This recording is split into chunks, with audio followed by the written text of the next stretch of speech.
بسم الله الرحمن الرحیم. علم الشهید الفیض یزدان میرسد، صلح و آرامش به خاک پاک افغان. বিসমিল্লাহির রহমানির রহিম। আসসালামু আলাইকুম। আশা করি সবাই ভালো আছো। অনেকেই জানতে চেয়েছেন যে অনেকেই আসলে এটা জানে না যে গাদিরে খুন বিষয়ে। গাদিরে খুন মূলত 632 খ্রিস্টাব্দ দশম হিজরিতে মহানবী রাসূলুল্লাহ মুহাম্মদ সাল্লাল্লাহু আলাইহি ওয়াসাল্লামের বিদায় হজ শেষে মহানবী মুহাম্মদ রাসূলুল্লাহ সাল্লাল্লাহু আলাইহি ওয়াসাল্লাম ও তার সাহাবায়ে কেরামগণ মক্কা থেকে মদিনায় ফেরার পথে জুহফা নামক একটা স্থানে তারা বিশ্রাম নেন।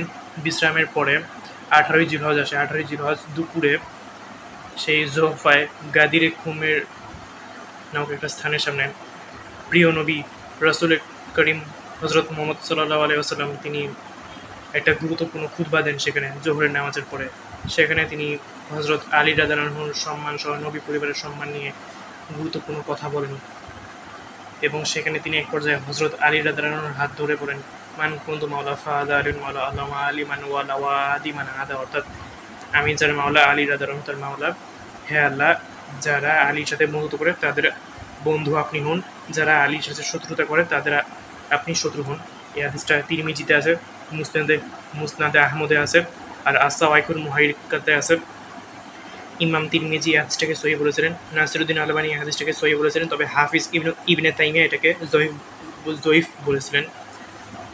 শিয়ারা এই গাদিরে খুমের হাদিসের অপব্যাখ্যা করে তারা হযরত আলী রাদিয়াল্লাহু আনহুকে তারা নবীজির পরে খলিফায়ে বেলা ফসল বা শর্তহীন প্রথম খলিফা বানিয়ে তারা ইমামিয়া শিয়ারা এই 18ই জিলহজকে তারা ঈদে গাদির হিসেবে পালন করে।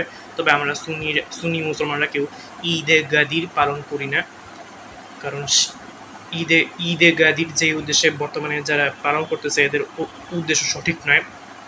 মহান আল্লাহ তাআলা আমাদেরকে সমস্ত ফিতনা ফাসাদ থেকে আমাদেরকে হেফাজত করুন, রক্ষা করুন।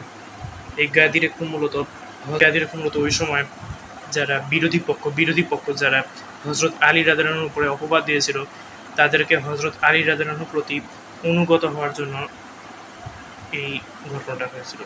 বিশেষ করে যে বুরাইদা ইসলামীর ঘটনা এবং হুযায়ফা बना लीजिए साये आफियत में बसा लीजिए, हम भटकते